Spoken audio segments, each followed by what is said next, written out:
Capricorn. Welcome to Pandora Astrology's monthly horoscope for February of 2022. We are the astrologers of Pandora Astrology. I'm Jamie Kale Miller. I'm in Berkeley, California. And I'm Julia Mijas in San Francisco.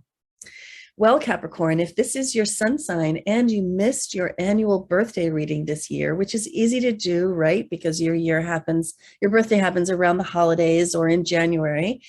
And I just want you to know that as a Capricorn, you absolutely deserve your birthday reading. You probably are busy, buying gifts for everybody else in your life and working hard. And you deserve your birthday reading. You should get it, or get somebody else to get it for you, better yet. So anyway, it's not too late to get oriented to your personal new year. And if you want to do that, you can find a link for that birthday reading in the YouTube description below. Well, Ceres was retrograde for 14 weeks, and here she is in your 5th house, getting ready to move forward on into your 6th house and beyond. We did talk about this quite a bit in our video about it last month in the January 2022 news playlist on our YouTube channel, Pandora Astrology. But I just want to reassure you that while Ceres this retrograde period caused a lot of people's finances to really get tangled up and to require a return to the fundamentals, to the basics, like a return to the physical realities of life, that if you actually did that and you got back down to brass tacks, that these things are going to come untangled now. And will increasingly smooth out going forward. So that's going to bring a lot of relief. For you in particular, I would say have some caution about how much money you spend in future on fun and entertainment. And that this Ceres retrograde period may have involved taking a fresh look at your budget for fun and maybe having to acknowledge that you've been spending a little bit too much on that. So just a thought. Hey, Julia, I know you have thoughts about Mars, Mercury, and Venus. What's that good stuff?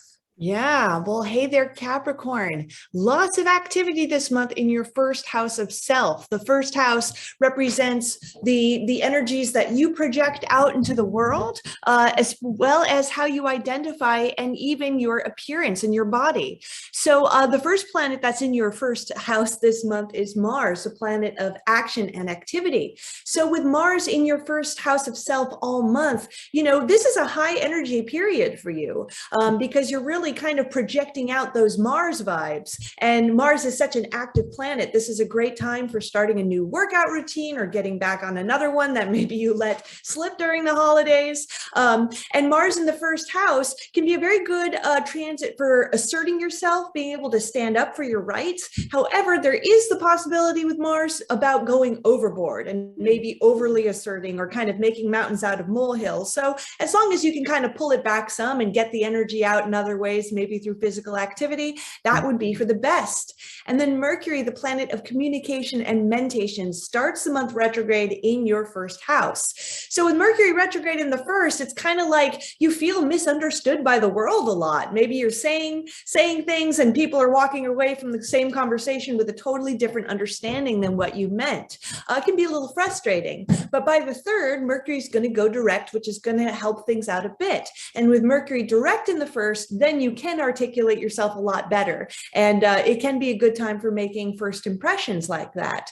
By the 14th, Mercury is going to move into your 2nd house of finances and money. So you could be spending a lot of time communicating with other people and even planning and strategizing about how you might make more money, or perhaps you're thinking about new possessions you'd like to buy and collect.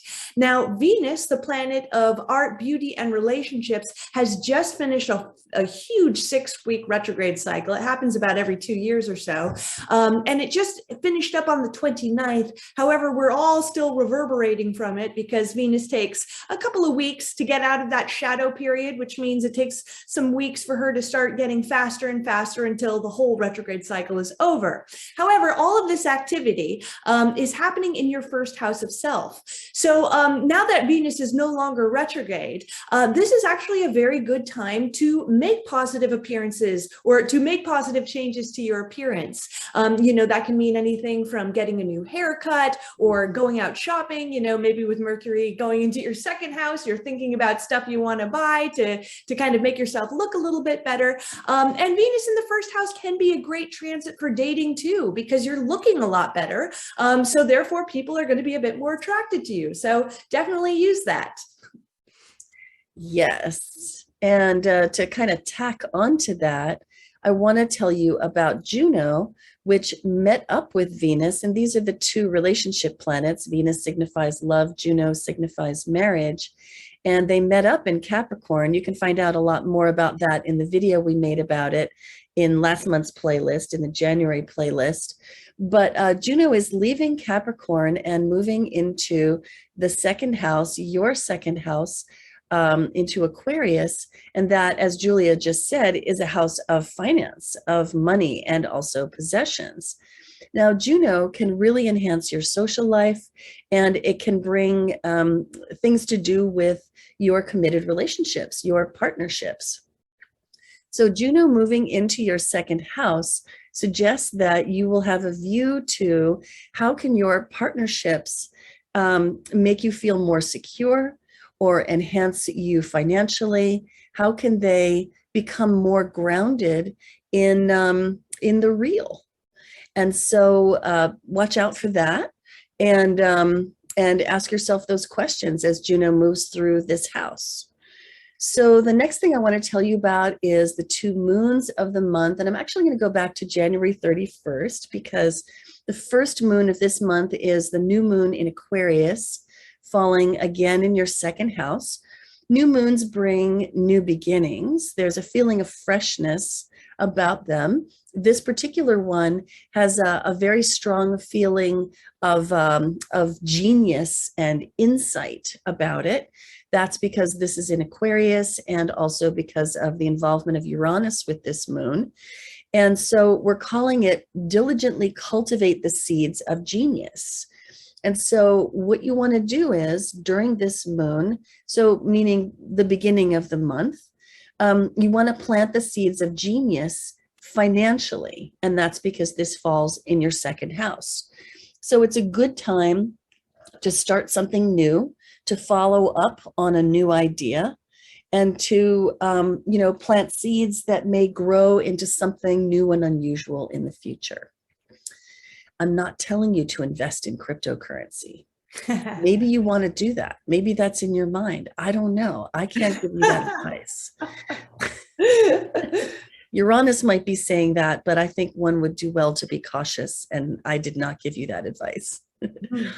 Oh my gosh, what a crazy field that is right now, right? Oh, yeah. Okay, so then we have the second of this month's moons, which is coming up on the 16th. That is a full moon in Leo, which falls right here in your 8th house, which is a house of transformation. It's a house of sharing. This is a partnership house, more to do with the deep, intimate aspects of partnership, whether business or personal. This one we're calling Release Addiction, Become Radiant, because of the involvement of the South Node in Scorpio, which is calling us to let go of addictions and compulsions. And in your case, that falls in the 11th house. So that's your social life, that's your friendships, your groups and communities. So this might have to do with letting go of friendships with people who are really controlling, or it might have to do with letting go of friendships that have, or people, maybe moving gently away from people who have just got an unhealthy allure for you. And instead, moving in the North Node in Taurus direction, it's accompanied by series here of healthy behavior on behalf of yourself. Knowing who you are, separate from the crowds that you run with. And all of this is going to yield good results where the moon is, which is in your deepest, most intimate, and possibly most entangled relationships. so that you can, release some of that negativity and experience the qualities of radiance and vitality as expressed by this moon in Leo. So the last thing I want to tell you about is the seasonal change. The sun is leaving Aquarius and moving into Pisces. And that means your third house, which is the house of learning and ideas and communication. Wherever the sun goes, we want to shed the light of our high quality attention. Attention is like sunlight. It needs to be spread around, allowing things to grow. And wherever the sun travels in your chart, that is a good arena in which to start paying attention and cultivate things with the light of your consciousness. So this is the third house, a house of communication. It's a good month to pay attention to how you communicate, make sure that the things that you say land over in the other person's mind, not just intuitively, but actually, and that you're completely understanding and receiving what others are saying to you. Well, that's what we have for you today. Hope you enjoyed it. You can always find your horoscope on our website, pandoraastrology.com. You can also get a reading with Julia or me on our services page, and you can find classes that we have there as well. You'll find more news about these moons and other things that we discussed today on our YouTube channel, pandoraastrology.com. No, Pandora Astrology on YouTube, and then also on our monthly forecast page at our website. And until next time, we'll see you around the cosmos. Bye. Bye-bye.